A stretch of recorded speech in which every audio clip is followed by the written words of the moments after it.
Próxima notícia é a seguinte: o deputado federal Nicolas Ferreira rejeitou uma proposta de acordo apresentada pela Procuradoria-Geral da República naquele caso em que ele foi denunciado por injúria contra o presidente Lula. Ele chamou Lula de ladrão e aí começou a responder a esse caso. E houve essa proposta de acordo com o Ministério Público, que é a Procuradoria-Geral da República, mas o deputado disse não, recusou.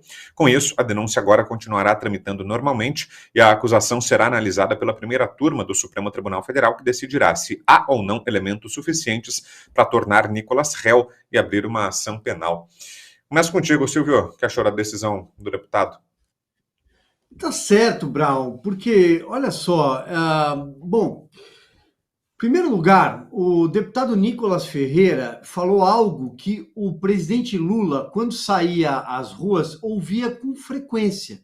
Então, talvez ele tenha de processar uma boa parcela da população brasileira. Porque o Lula, ele foi condenado em várias instâncias, em mais de um processo, ele acabou reabilitado por conta de cortes superiores para voltar à vida política, se elegeu, é o presidente de turno do Brasil neste momento, mas as condenações dele, eu até não gosto de quando alguém usa a expressão descondenado, às vezes eu falo, não, ele não foi descondenado, ele não foi inocentado, o Lula foi reabilitado por força de manobra, às vezes até alguns especialistas classificam como chicana, foi o tal do CEP, né, que acabou devolvendo um processo, enfim, burocracias jurídicas, manobras, que fizeram com que ele voltasse à vida política e ponto. O Lula é o Lula lá da Lava Jato, e tudo que a Lava Jato desvendou. Então, chamá-lo de ladrão é dizer aquilo que está na boca do povo. Um deputado, aliás, o mais votado no Brasil, né, dizer isso, inclusive pela inviolabilidade que tem, né, a prerrogativa de foro, o artigo 53 da Constituição. Ele é inviolável por quaisquer das suas opiniões, pelo que ele diz. Eu já vi, nos meus tempos de Congresso, um senador, um deputado falar coisas muito piores, por exemplo. Eu já vi, né, Antônio Carlos Magalhães trocar farpas com o Lula, por exemplo, num nível muito diferente desse. Ou os antigos tucanos, quando eram oposição ao PT, os Tasso Gereissati, o Arthur Vigílio, acho que é o único, como foi lembrado aqui agora há pouco, que tinha, aliás, o dono da melhor verve que eu vi numa tribuna do Senado, ao vivo. Ainda continua mantendo. Mas, então, é um ataque ao deputado. O Nicolas Ferreira representa a nova geração da direita, a direita conservadora. Ele é bom no que ele faz, ele é bom de discurso, ele é muito jovem, então ele é um alvo preferencial. Ou seja, ele não tem que aceitar desculpas nenhuma. Do contrário, o Lula poderia ter de se desculpar por muita coisa que ele fala em relação, por exemplo, ao Bolsonaro. E finalizo, o Lula vai ter que pedir desculpa para a família Mantovani, lá do aeroporto de Roma, que ele chamou de animais selvagens, caso fique comprovado que a família apanhou, né, levou um tapa, que seja, do filho do ministro Alexandre de Moraes. Como é que fica? E para você, Fabi, o Nicolas acertou ao recusar esse acordo com a PGR, nesse caso? Bom, eu vou então abordar esse outro lado, que é o jurídico mesmo.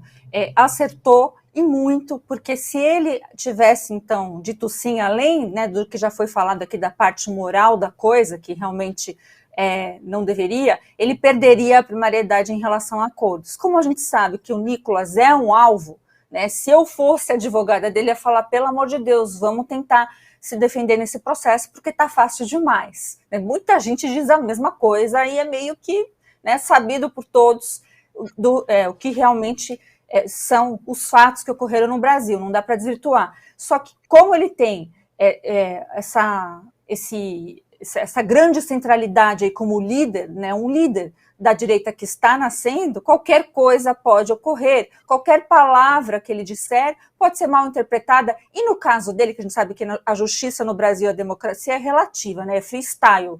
Então, no caso dele, pode ser que ele não tenha protegido conforme o artigo 53 da Constituição, por a sua imunidade parlamentar, né? Então, tudo isso pode ocorrer, porque quando é aqui desse lado, nossa, tudo pode ocorrer. Então, ele está certo pelos dois aspectos. Parabéns, Nicolas, continue assim. Aliás, o Nicolas tem dado aí um show, né, de muita coerência nesses dias, inclusive das maiores tretas, né? Eu acho que o Nicolas tem se posicionado de uma forma muito legal e muito genuína, né, com quem de fato defende a direita, as liberdades, etc. Parabéns aí ao deputado. Rapidinho, antes do comentário do Consta, você que está aqui assistindo ao programa, está gostando? A gente conta com a sua contribuição financeira também, vá fazendo aí a sua doação para o nosso Pix, apoia@bradockshow.com.br é o e-mail, ou então o QR Code, é só aproximar a câmera do celular e rapidinho já aparecem ali os nossos dados bancários, você faz a doação no valor que puder, tá? Dentro das suas condições financeiras, pode ser R$1, podem ser R$100, pode ser mais do que isso, o quanto couber no seu bolso, o importante é a sua contribuição, porque depende de você, a sustentação, a sequência do nosso Bradock Show, se o programa está no ar, é graças a você que está aí do outro lado e já fez a sua doação. Consta, queria te ouvir também sobre esse caso do Nicolas e a resposta dele à Procuradoria-Geral da República. Bom, o Nicolas é ponta firme. Garoto jovem, rapaz coerente, corajoso para peitar essa turma toda. E óbvio que ele acertou. Está acertadíssima a decisão dele. É absurdo esse caso do começo ao fim. Absurdo. Ele tem imunidade parlamentar. Chamar ladrão de ladrão devia ser um exercício diário de todo brasileiro, devia todo mundo acordar e lembrar quem está na presidência, né? Como o Silvio lembrou, né? Foram 9 juízes desembargadores, provas sobradas.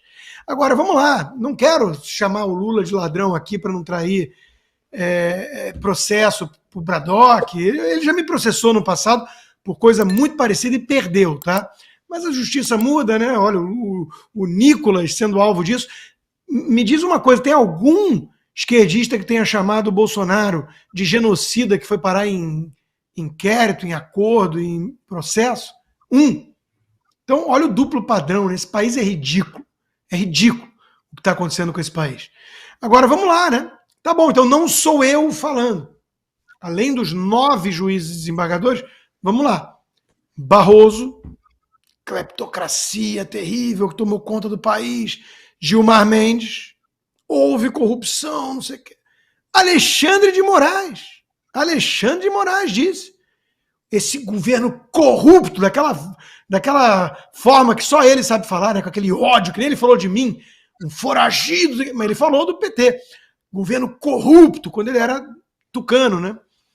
Simone Tebet, Geraldo Alckmin, atenção, gente, o ladrão quer voltar à cena do crime, fecha aspas, Geraldo Alckmin, o vice-presidente do ladrão. Mas não sou eu dizendo, é o Alckmin. Então, vão plantar batata, né? Tentar intimidar o deputado mais votado do país só por chamar ladrão de ladrão? Pô, vai processar o Alckmin, não enche o saco.